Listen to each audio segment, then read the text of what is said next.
Okay, so this is going to be a different kind of video. It's going to be a POV drive. At the same time, I'm going to be giving you a sort of my first thoughts about the Mercedes-Benz E300 4Matic Sport. This car so far has exceeded my expectations as far as ride handling, comfort, road noise. It's leagues ahead of the older model that I tested a couple months ago. This one does have a 4-cylinder in it, but it's a 4-cylinder turbo, and it actually feels quicker than the V6 version that supposedly had more horsepower. I believe the power in this one is more linear than the old V6 and has more torque, so that's why it feels faster.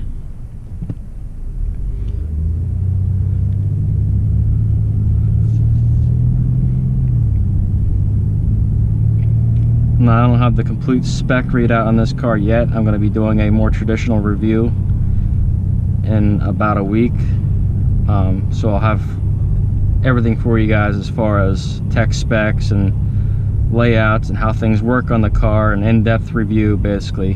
Right now this is just my first thoughts on the car and the driving characteristics and things of that nature, how I like it, what I feel can be better offhand and what is perfect, just things of that nature.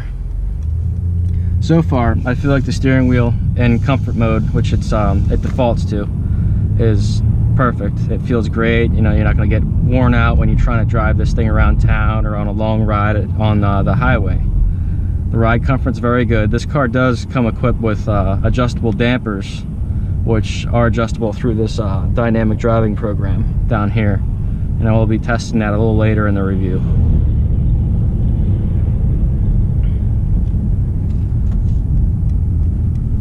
This car does have some pretty cool LED lighting that goes around the cabin too as ambient light. You can change it from anything from blue to red to yellow. Basically the whole spectrum of colors, you can change it between those in a customizable setting in the nav unit right here.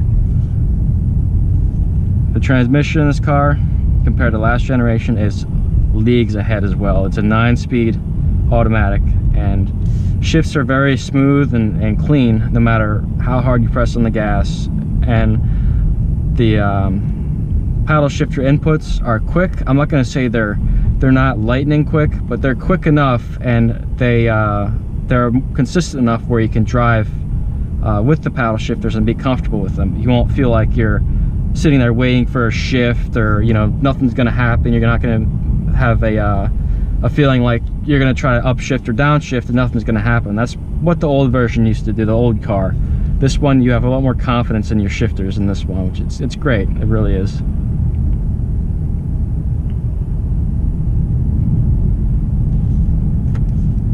The seats in this car are very comfortable. They're on the stiffer side. They're not like, you don't feel like you're sitting on a sofa, which is good. I never like sitting on a sofa when I'm driving, because it just makes your driver position strange, and it's not good for a car to have really squishy seats. It's not desirable, especially if you want something that's kind of sporty. All right, I'm gonna put it up into a Sport Plus here, and that changed the throttle mapping, so you actually have a faster throttle response, which is nice. It gives it that sportier feel. This guy's getting over for me good.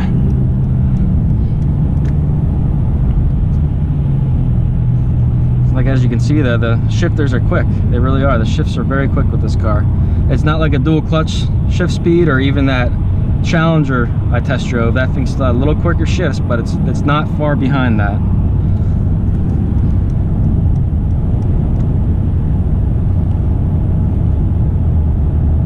And I'm in 9th gear right now.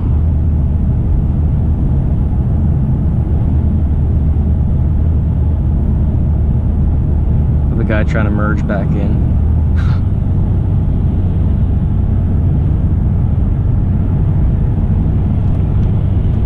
I'm gonna take the off ramp here and get onto a back road.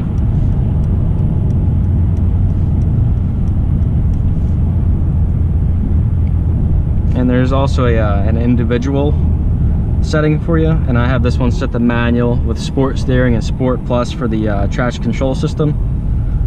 So essentially it won't automatically shift the transmission for you, which you don't want. If you're trying to use paddle shifters, you don't want to automatically switch back to a default mode. That gets annoying, and that's what a lot of automatic cars with paddle shifters do. And for being a 4-cylinder, this car sounds pretty good.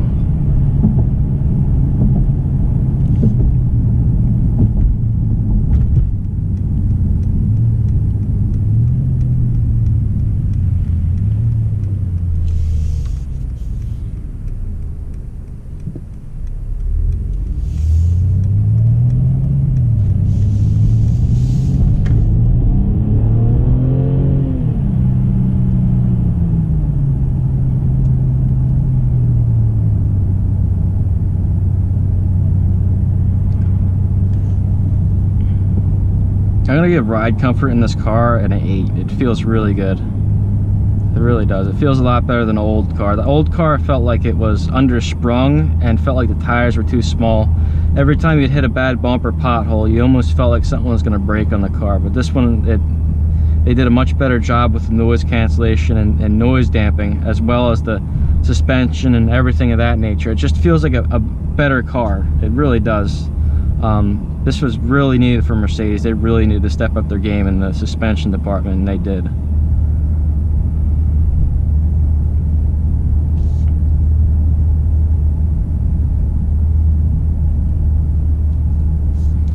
Put it back in comfort mode here. Oh, and there's also an eco mode. You can see it gives you that nice little colored car on your display. That's kind of cool. Eco mode really mellows out the throttle inputs on the car, kind of like the little Honda Accord video I did. It's just same thing. It just mellows out your throttle inputs, so you're not sitting there speeding up and slowing down with minor inputs. You have to actually stab the gas to get it to go anywhere. And this is good for just cruising around town, or you know, if there's snow, you want to put in eco mode too. Even though this car is 4-wheel drive, the smoother the inputs you can do with your car when you're snowing or raining, the more safe you'll be driving and the better grip you'll get.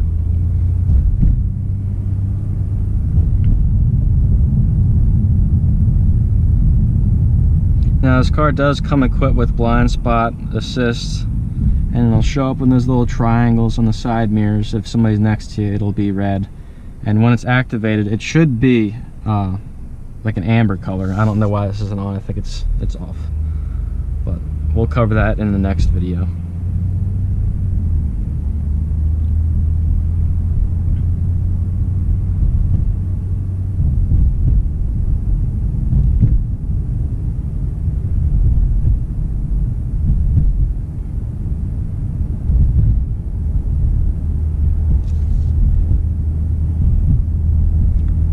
As far as cornering performance in this car, we don't have any really good roads around here to corner on, but it feels like a very tight car. It doesn't feel like a car that weighs above 4,000 pounds like the old version. Partly because the suspension's so good on this car, and also partly because the engine is a lot lighter in this. Since it is a 4-cylinder turbo, you're cutting out 2 cylinders over on the overall weight, and I'm sure the transmission is either the same weight or lighter on this one as well. You know, that's just the way technology is. It keeps getting better and better, and every generation of car is better than the other for the most part. So the actual cornering on this car, it's superb, and I believe it's got the same tires. They're 245. The sidewall's a little larger, but they're 245 40 19s on these. The old version was 245 35 19s.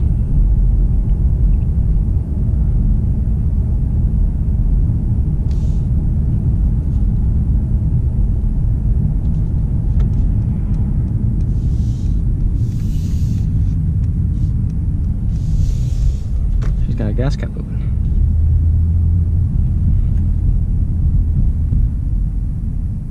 This car does have pretty stiff anti-roll bars. You can feel that when you're going over these strange bumps, but you do get the sport model for a reason. You don't want to be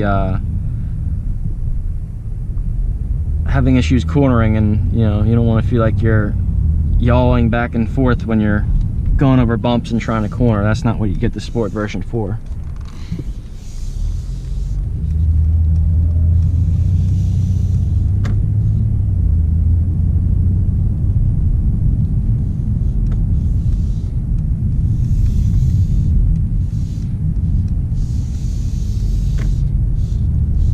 feel on the steering wheel. It's not an incredibly hard steering wheel. It does give when you give it a little pressure. And the leather, it almost feels like a synthetic leather they have on here. It doesn't feel like a real leather. It might be real, but I'd have to do some research into it and see if it's actually real. It feels like a fake vinyl type leather, and also kind of sounds like it too. You hear it. To be honest, the Honda's steering wheel feels a little more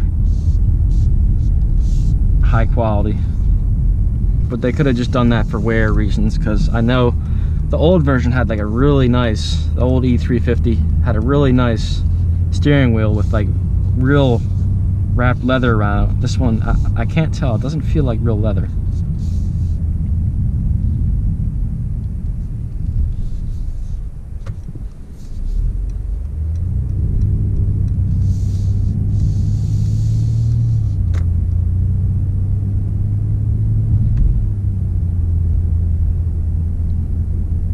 Now the engine in this car, it is a 2-liter turbo inline-4, and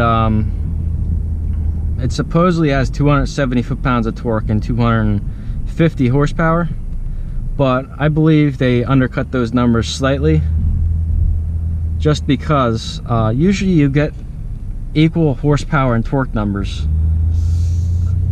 with your engine. So I think they might have done that for insurance purposes, and also, like I mentioned earlier, a linear power band actually gives you a faster car than a car that just has a peak power of, let's say, the older version had 305 horsepower.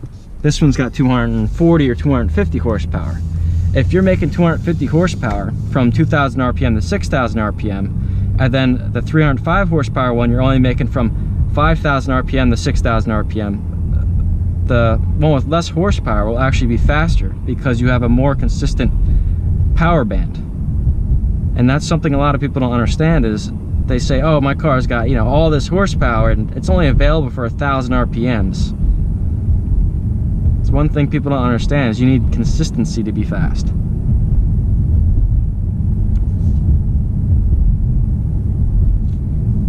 Alright, well, it's getting pretty dark out tonight, so we're gonna do another review. I'll put the link in the description once I make it.